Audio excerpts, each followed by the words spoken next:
एक दिन युवा भिक्षु ने उस लड़की को देखा जो इलाज के लिए मठ में आई थी। पहले तो उसने नजरें झुका ली, पर हर दिन उसकी आंखें वहीं लौट आती। धीरे धीरे उसकी इच्छाएं बढ़ने लगीं और एक रात उसने अपनी व्रतों की मर्यादा तोड़ दी। रातें बीतती गईं, जब गुरु सो जाता तो वह चुपके से नाव तक पहुंच जाता। लेकिन एक सुबह जब सूरज उगने से पहले हल्की रोशनी फैली, गुरु ने उन्हें देख लिया। उसने रस्सी खींचकर नाव किनारे खींची, दोनों को निर्वस्त्र पाया। गुरु का चेहरा शांत था, पर आंखों में तूफान था। युवा भिक्षु ने भगवान के सामने घुटने टेक दिए क्षमा मांगते हुए, पर गुरु ने सजा नहीं दी, बस लड़की को जाने का आदेश दिया। लड़की चली गई और उसके साथ उस भिक्षु की शांति भी। रातें बेचैनी में बीतने लगी।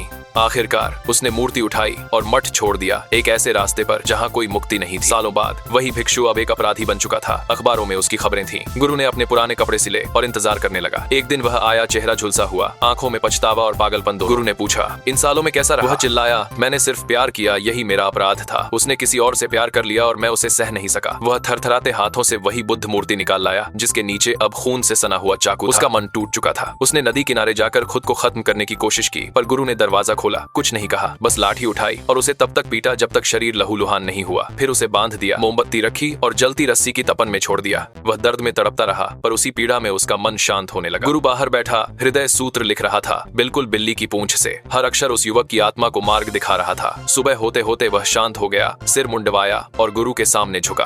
तभी पुलिस पहुंची बंदूकें लिए। गुरु ने उन्हें विनती की, उसे जाने दो, वह अभी अपने भीतर के दानव से लड़ रहा है। पुलिस ने इंतजार किया। कुछ देर बाद गोली की आवाज गूंजी, पर इस बार डर नहीं, शांति छाई थी। वह अपराधी अब पछतावे में बदल चुका। साल बीत गए, झील जम चुकी थी। वही आदमी लौटा, बूढ़ा, सफेद बालों वाला, लेकिन भीतर से स्थिर। उसने बर्फ तोड़ी, पुरानी यादों को श्रद्धा से बुद्ध मूर्ति के सामने रखा और निर्वस्त्र होकर ठंड में ध्यान करने लगा। एक दिन एक औरत मठ आई, गोद में बच्चा था, चेहरा घूंघट से ढका। वह देर रात तक बुद्ध के आगे झुकी रही, कुछ मांगती रही। जब गई तो बच्चा वहीं छोड़ दिया, लेकिन जब उसने पीछे मुड़कर देखा, नीचे की दरारों में उसका पैर फिसल गया और वह झील में समा गई। भिक्षु दौड़ पड़ा, बच्चे को बचा लिया, पर माँ अब नहीं रही। उसने बच्चे को सीने से लगाया, पर उसकी आंखों में वही अपराध बोध लौट आया, जैसे कर्म फिर लौट कर आए। वह ठंड में निर्वस्त्र होकर बुद्ध मूर्ति उठाए पहाड़ पर चढ़ा, जैसे अपने बचपन की गलती का प्रायश्चित कर रहा हो। और वहीं बर्फ, पत्थर और बुद्ध की प्रतिमा के बीच एक नई शुरुआत हुई।